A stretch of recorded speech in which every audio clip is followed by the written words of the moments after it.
Kenapa kok obat-obat natural itu gak pernah dipromosikan sama dokter kamu atau apa? Kenapa? Karena obat natural gak bisa dipaten. So, aku kasih satu contoh. Dan ini disclaimer, aku bukan orang medis, bukan siapa-siapa ya. Tapi aku pernah baca-baca tanda kutip.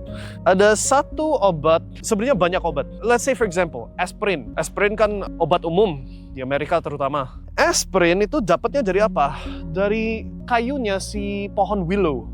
Aku gak tahu Indonesianya apa, tapi pohon willow. So, ambil kayunya, di dalamnya itu ada aspirin. Itu sumbernya aspirin. Tapi kalau mereka cuma jual kayu willow tree, gak bisa dipaten. Harus dibikin kimia yang unik.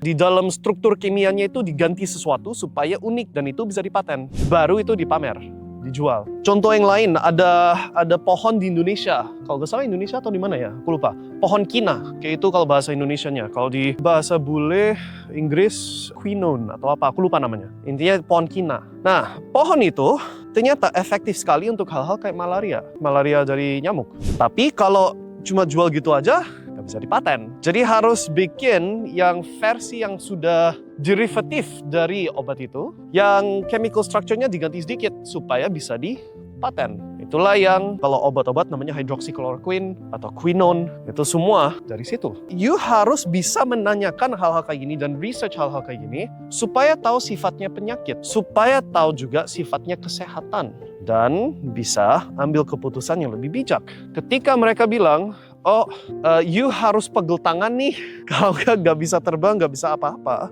Niat dibaliknya itu apa? Apakah ini mereka memang mau melindungi kamu atau mereka merasa terlalu banyak manusia di dunia ini? Does that make sense? Di dalam video yang tadi ditayang di awal, you bisa dengar sendiri, akan ada pandemi lagi kok. Itu bukan dari mulut saya loh. Kalau saya pribadi, solusinya adalah untuk bisa self-sustainable. So, self-sustainable dari segi makanan, dari segi kesehatan, dari segi energi. Dan kalau itu tercapai, then tanpa harus interaksi atau kooperasi sama siapa-siapa, hidup bisa bertahan dengan kualitas hidup yang menyenangkan. That's my personal solution.